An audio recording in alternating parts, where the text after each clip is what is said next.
Thing should be going live.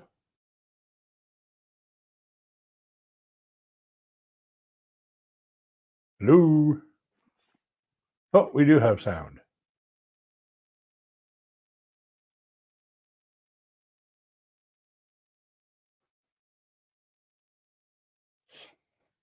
Okay. Well, let's get this show on the road. As I always started off, ladies, gentlemen, pronouns, lend me your ears. Crazy Kid back for another live stream. It's Monday night. Let's have a conversation about what's on your mind. And Lord knows that a lot of stuff goes through my mind. Hey, John Lobley, how you doing? How you doing, my friend?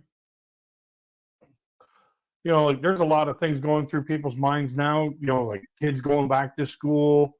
In the United States, I think they would have been this week going back to school or next week going back to school. But in Canada, it's after Labor Day, which is the first Monday in September. And we're almost there. And, kids would be going back to school. A lot of people, all their vacation time is spent.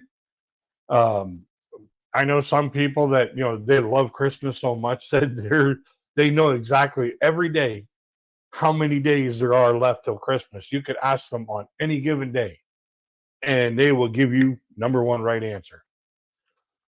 And then there's people out there like me, that think that this kind of thought goes through their mind, like when cows laugh, does milk come out of their noses? So, let's have a discussion about what's going through the average person's mind. All as well as usual. That's cool, John. Yeah.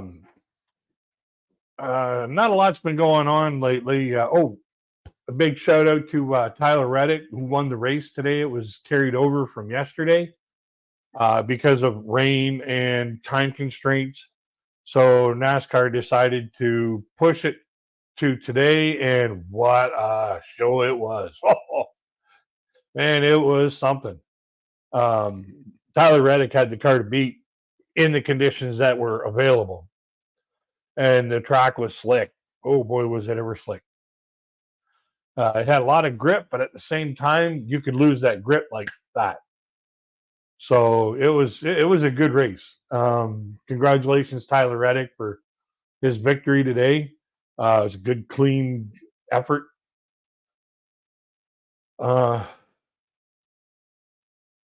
No, Dylan didn't quit. He, not that I heard anyway. I haven't heard anything since the race. He's appealing the decision from NASCAR for taking his win and making it not eligible for joining into the chase because of the conditions that were surrounding his victory. He wrecked two cars to get the victory, and it's been a constant question in NASCAR: what are you willing to do to win? And they found out how he reacts to desperate measures. He does desperate things. So he doesn't normally drive that way, but this time here he did. And there was some penalties: 25 owner points, 25 driver points.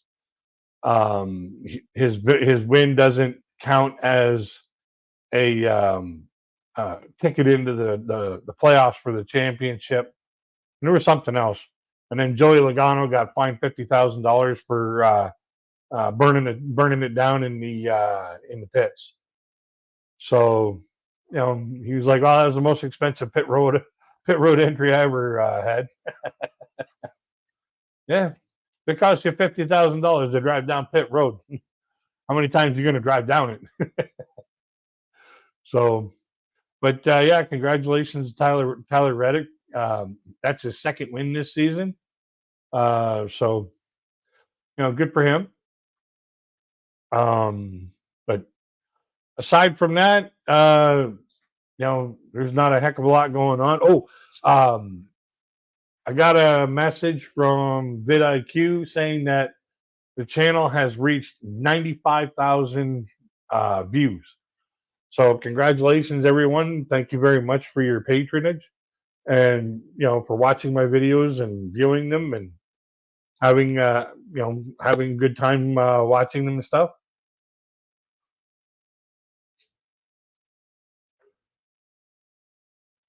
Oh, oh, oh, yeah.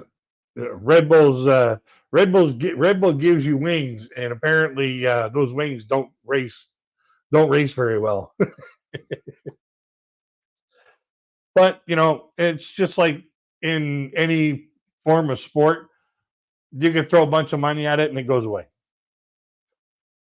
And sometimes that's what the governing bodies penalize teams for, is try to get them to spend money to make it go away, to put more money into the organization. So if that's the case, then shame on you, F1. If not, if it's a legitimate charge towards the Red Bull teams for breaking the rules, then shame on you, Red Bull teams.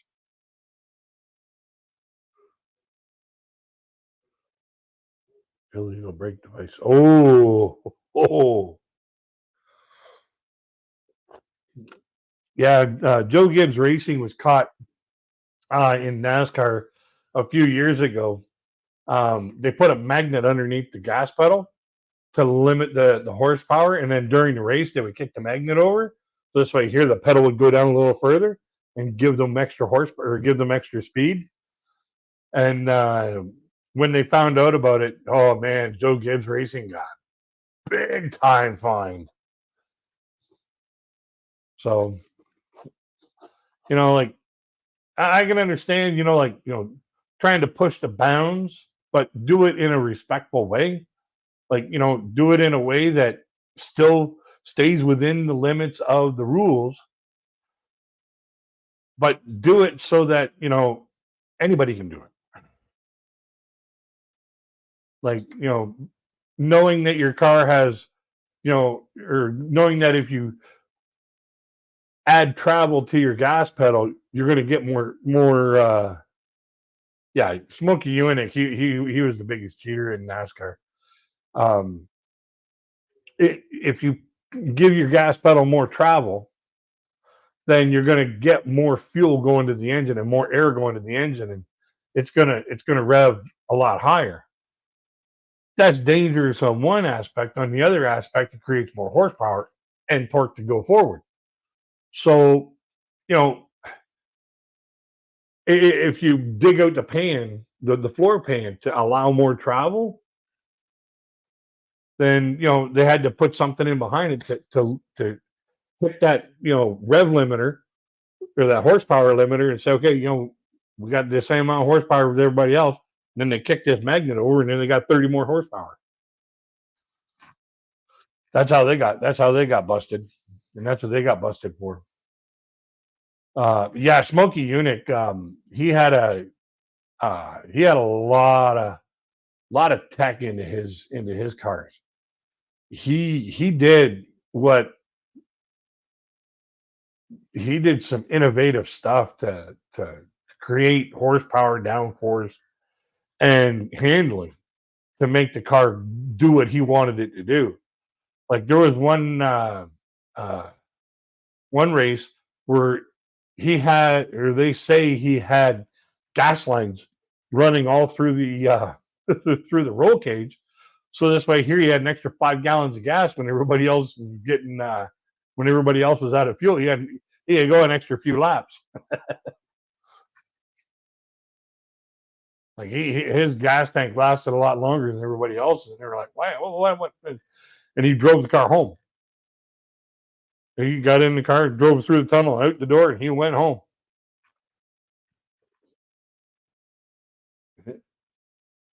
But yeah, I've heard all kinds of stories about Smokey Yunick.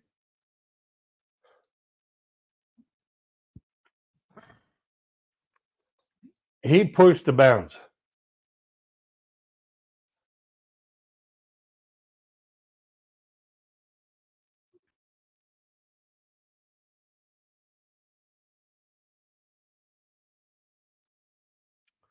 Can't see having a basketball in the fuel tank as a benefit. That takes up too much space and whatnot. So wooden roll cages, no, that you want to keep yourself safe and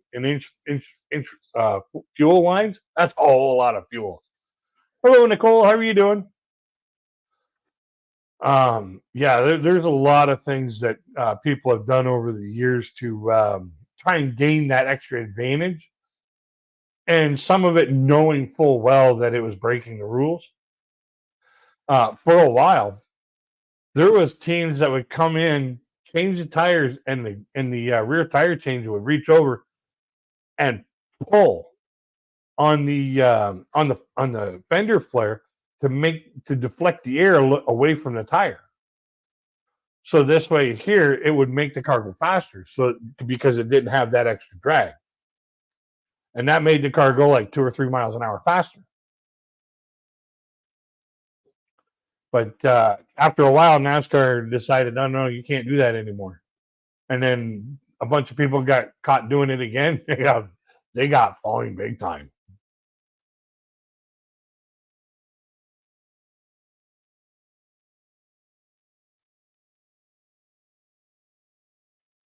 Tanks were limited to 20 gallons. Basketball reduced the capacity at inspection. 22 gallons in the race.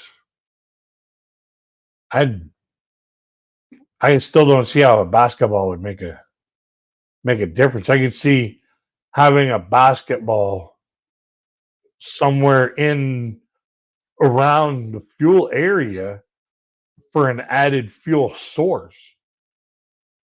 Yeah, I'd say that would be something. But inside the bladder, there's a catch area for um, like it holds back some of the fuel. So this way, here your car will sputter a little bit, and then you hit this button for the reserve, and what it does is it opens up the gate, and it lets like a gallon and a half or 2 gallons of fuel to go back into the tank. It's basically a reminder you need to pit soon.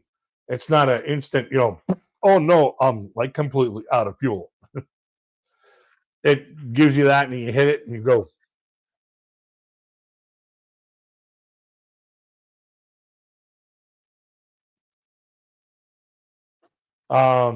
Any more the fuel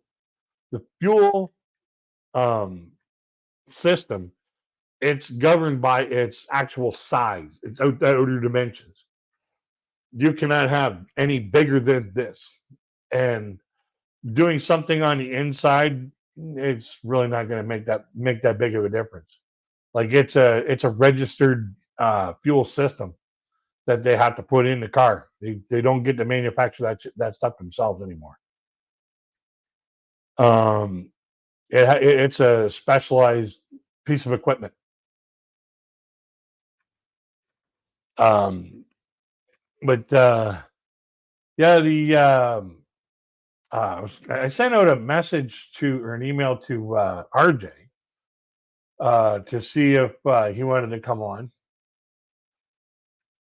and if he comes on, then we'll have a discussion about his time at the Buccaneers training camp. Yeah, 50s and 60s. Yeah, there was people doing all kinds of stuff, and it takes a rule breaker to make a rule. Just like in any kind of competition or um, uh, any kind of event like that, where it be conflict of war, a sporting event, it takes a rule breaker to make a rule that you can't do that kind of stuff anymore. Um, so it's just one of those things. Um, what else we got going on?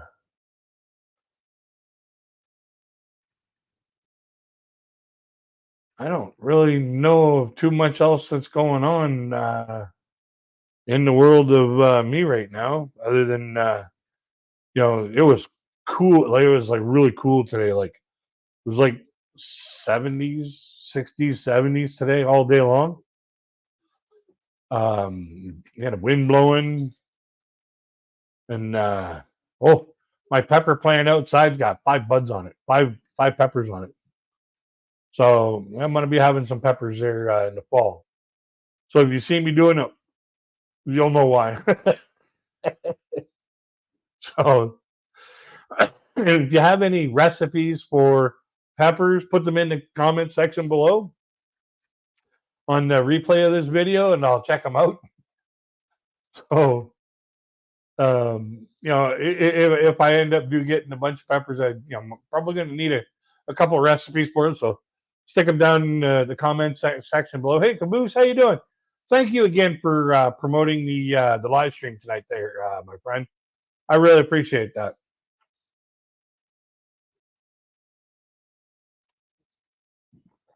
Oh, but yeah, it's coming along. Like this is the first year that I've ever grown anything that you could eat.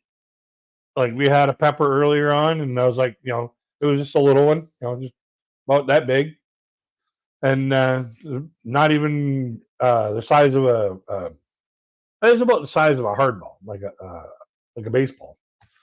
But it was nothing special. It was a good pepper. No added fertilizer, no sprays or nothing like that.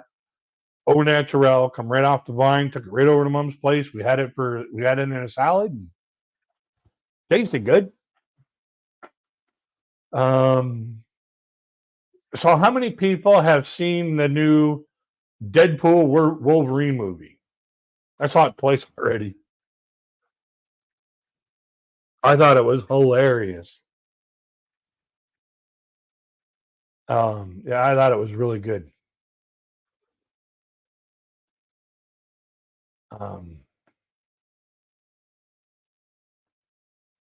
Yeah, it had a lot of interesting things in it. Like, so I thought it was a good movie. And then I saw a bunch of um, YouTube videos where Hugh Jackman and Hugh Jackman and Ryan Reynolds were out doing different things to promote the movie, and they were on hot wings.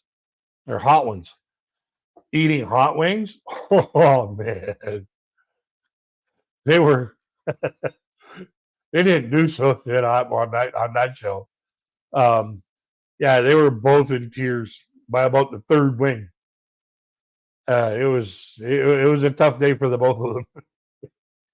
And then Gordon Ramsay had them on his YouTube show, doing cooking with them, and he put the bread up against the ears. What are you? I'm a stupid sandwich. So I'm really getting into the Gordon Ramsay Food Stars. That's a series where Gordon Ramsay does has these contestants come forward, and he does these challenges and eliminates people one by one throughout the season. And at the end of it, he decides whether he's going to invest his money into that person's business.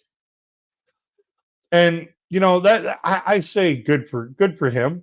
He's reaching out, he's branching out, he's diversifying, and he's giving people a platform to. Oh yeah, he gives people a platform to promote their businesses. Like some of those businesses I would have never even heard of because they're small and they're localized, in their own state or region. And here I am way out in the boonies up in Canada, and I would have never heard of those products. So like good on him for promoting these smaller companies to help them boost their product sales. I think I think shows like that are just great. Yeah, Ryan Reynolds is a very, very smart actor. He's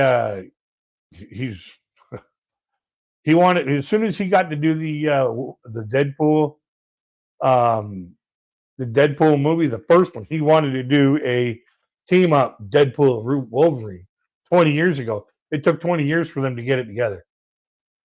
Hey, Paul, how you doing? Nice to see you again too, my friend. Yeah, the Deadpool Wolverine movie was fun. It was a lot of fun. Well, my brother and I also watched the latest season of Ink Master, and my God, there wasn't really one like terrible tattoo. They were all really, really fantastic tattoos. Great artwork, and spit out in like a short period of time. So it was, it was a really good season this year.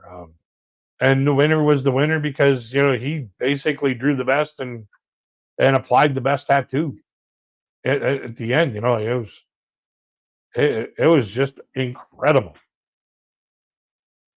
Um, yeah, it was fantastic. Um, Other than that, I don't know what the heck else is going on. Hasn't been a whole lot of noise about anything lately. Just trying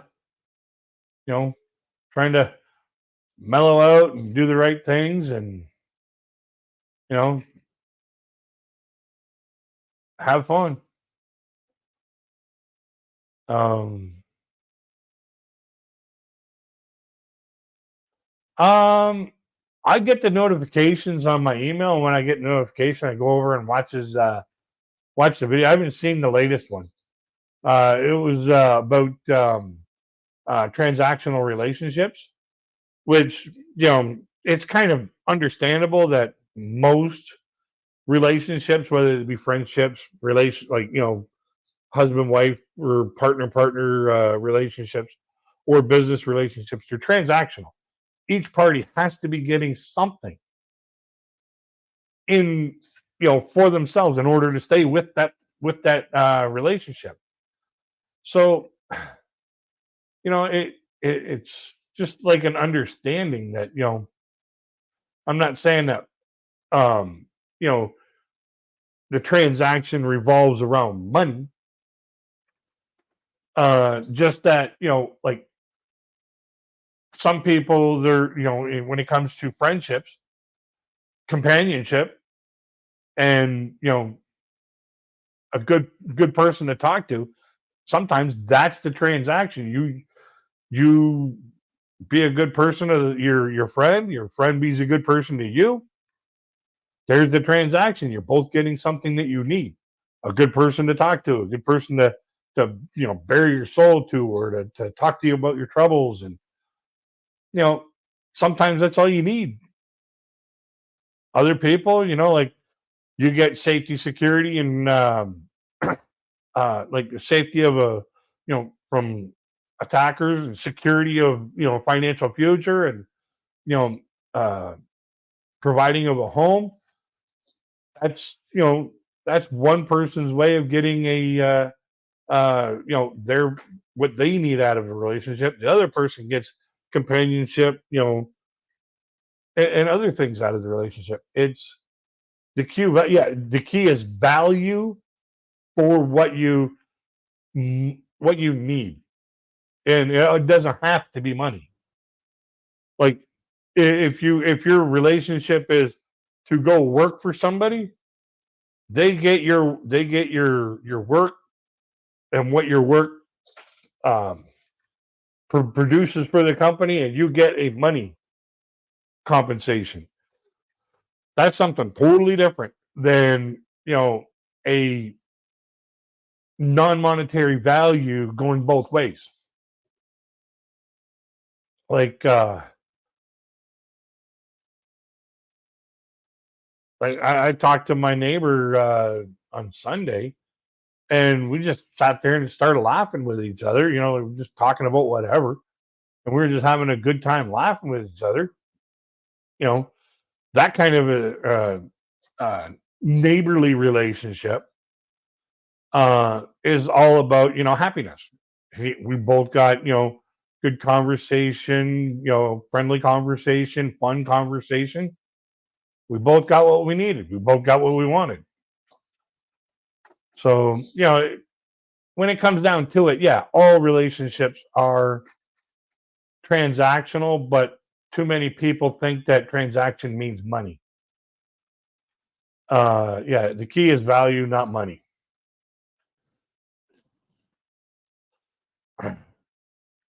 My mom made this awesome banana bread yesterday.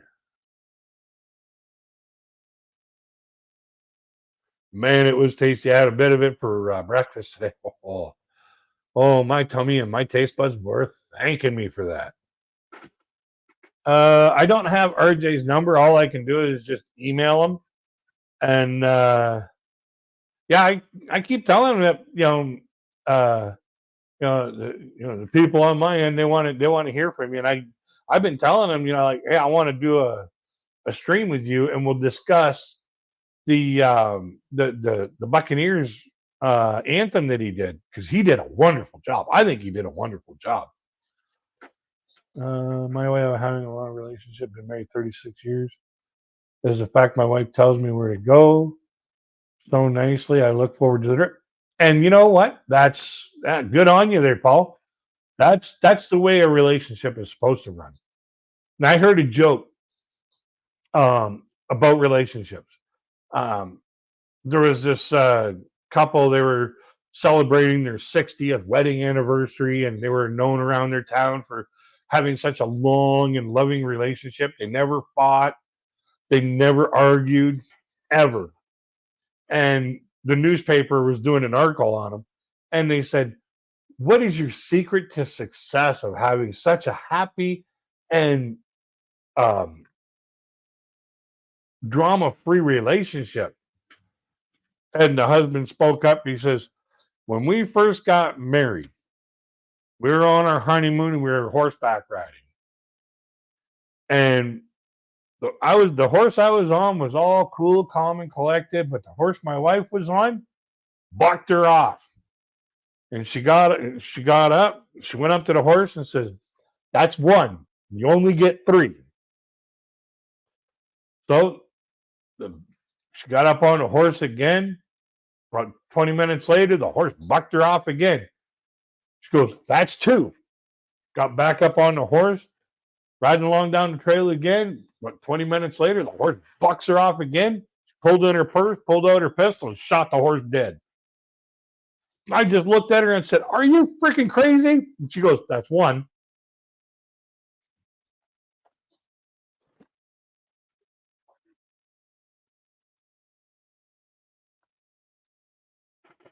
And we've never fought since.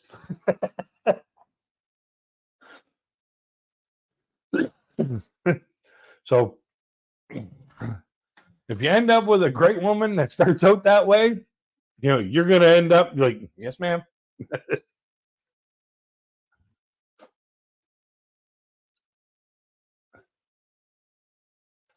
But all kidding aside, it takes a great deal to have a great relationship with another person for a long period of time. Like, for example, like some people say they need time apart. So this way here, they have something to talk about when they get back together. Some people say they have to be joined at the hip the entire time in order for them to feel, that togetherness. Some people, it's a combination of both. And, it all depends on what works for those two people. And, communication, trust, being trustworthy, and loyalty to each other. Those are the keys to a good successful relationship. And, you have to be able to lay your heart on the line and let the other person pick it up and hand it back to you. It's one of those things where you just got to be able to trust the other person. The other person has to be able to trust you. There has to be trust going both ways. If you don't have trust going both ways, it's gonna dwindle and die. There has to be, respect going both ways. The minute a river flows in one direction, it just leaves. That water leaves. The whirlpool, that's like a good relationship. It just keeps coming around and around and around.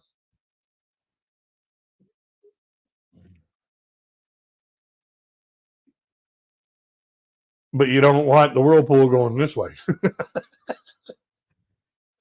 Because that's one.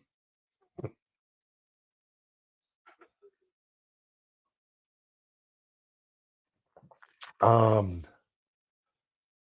don't know what else is. There's not too much else going on right now.